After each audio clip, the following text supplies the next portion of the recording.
शाहजहांपुर से बड़ी खबर है, जहां पर बारिश थमने से राहत तो मिली है, जनजीवन पटरी पर लौटा है। ग्रामीण क्षेत्रों में अधिकांश मार्गों से आवागमन शुरू हो चुका है। अब छोटे पुल पुलियों पर अभी भी लेकिन पानी मौजूद है। शाहजहांपुर में जनजीवन धीरे धीरे सामान्य हो रहा है।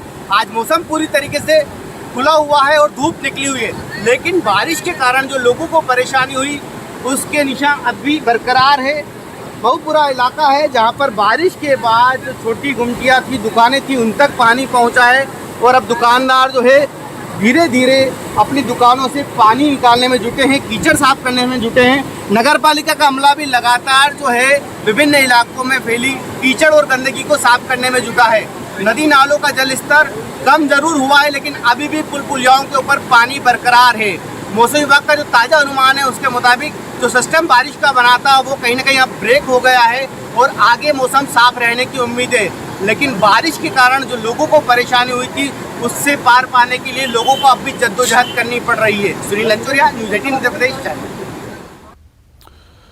खरगोन से बड़ी खबर है, जहां पर बड़वा में नर्मदा नदी उफान पर है। खतरे के निशान से ऊपर नदी बह रही है। सुरक्षा को देखते हुए नर्मदा पुल पर यातायात बंद है। कल शाम 5 बजे से नर्मदा पुल पर यातायात बंद है। भारी बारिश के चलते दूसरी बार प्रशासन ने पुल को बंद किया। ओमकारेश्वर बांध के 23 गेट, इंदिरा सागर बांध के 12 गेट खोलने पड़े।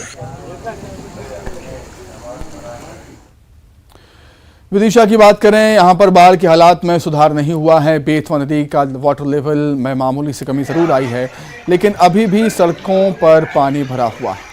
सड़क मार्ग चारों तरफ से बंद है। ये तस्वीरें आप देखें विदिशा की, जहां पर सड़कों पर आपको पानी ही पानी नजर आ रहा है।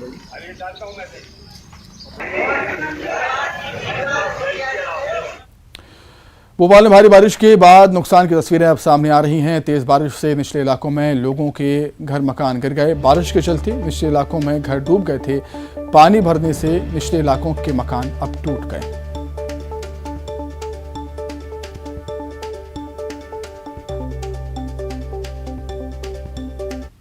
साथ ही प्रदेश भर में भारी बारिश ने तबाही मचाई है और बारिश तो फिलहाल थम गई है, लेकिन अपने पीछे वो निशान, वो तस्वीरें छोड़ गई है, जिससे अब जो लोग हैं वो दो चार हो रहे हैं। आप देखेंगे कि कोलार की दामखेड़ा ये बस्ती है, जहां पर आप देखेंगे कि कलियासौत नदी यहां से बहती है और जलस्तर जैसे ही भारी बारिश के चलते बढ़ा। ये जो आप देख रहे हैं तस्वीरों में, पानी नदी से होते हुए इस दामखेड़ा बस्ती तक पहुंचा और आप घर की ऊंचाई देखेंगे कि इस घर का जो आपको ऊपर का जो टीन शेड दिख रहा है, यहां तक जो पानी है, जलभराव है, वो हुआ था और देख सकते हैं कि जलभराव के चलते ये जो घर है पूरी तरह से टूट गया है। टीन शेड आपको उखड़े हुए नजर आ रहे हैं और इस तरफ की ये जो दीवार आप देख रहे हैं ये पूरी तरह से टूट गई है। हालांकि जब बारिश हो रही थी तो यहां से लोगों को सुरक्षित स्थानों पर भेज दिया गया, लेकिन जो लोग यहां पर रहते हैं, जिनका आशियाना है, जिनका घर है, वो फिलहाल तबाह हो चुका है। और लोग आप देखेंगे कि अभी भी ये जो घर है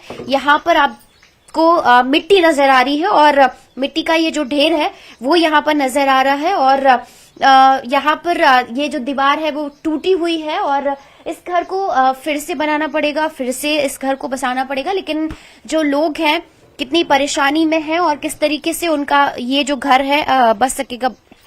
आपका घर अब तो इस तरीके से टूट गया, अब क्या परेशानी आपके सामने, क्योंकि आपको कब यहाँ रहना है?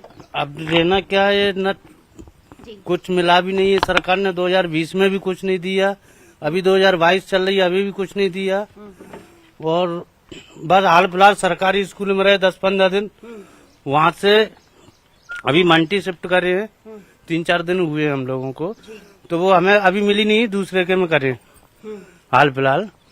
और कोई साधन नहीं, न तो कोई पार्षद आया, पटवारी से कहो तो वो तो अलग ही चलते हैं, बोले साल इस तरीके की समस्या है। हाँ, 2020 से ज्यादा है।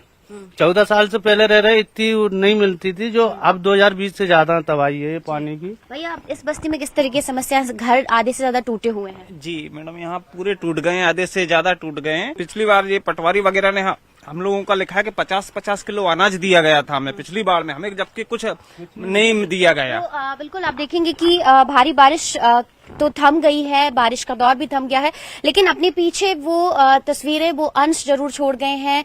नुकसान की ये जो तस्वीरें हैं आपने देखी हैं, और लोग अब परेशान हैं क्योंकि उन्हें इस घर को फिर से बसाना होगा, फिर से इस घर को जो बनाने की जो प्रक्रिया है वो शुरू करनी होगी। और ऐसे में हर साल यहाँ पर साल 2020 से इस तरीके की समस्याएं, लोग यही चाहते हैं कि जल्द से जल्द इस समस्या का समाधान हो।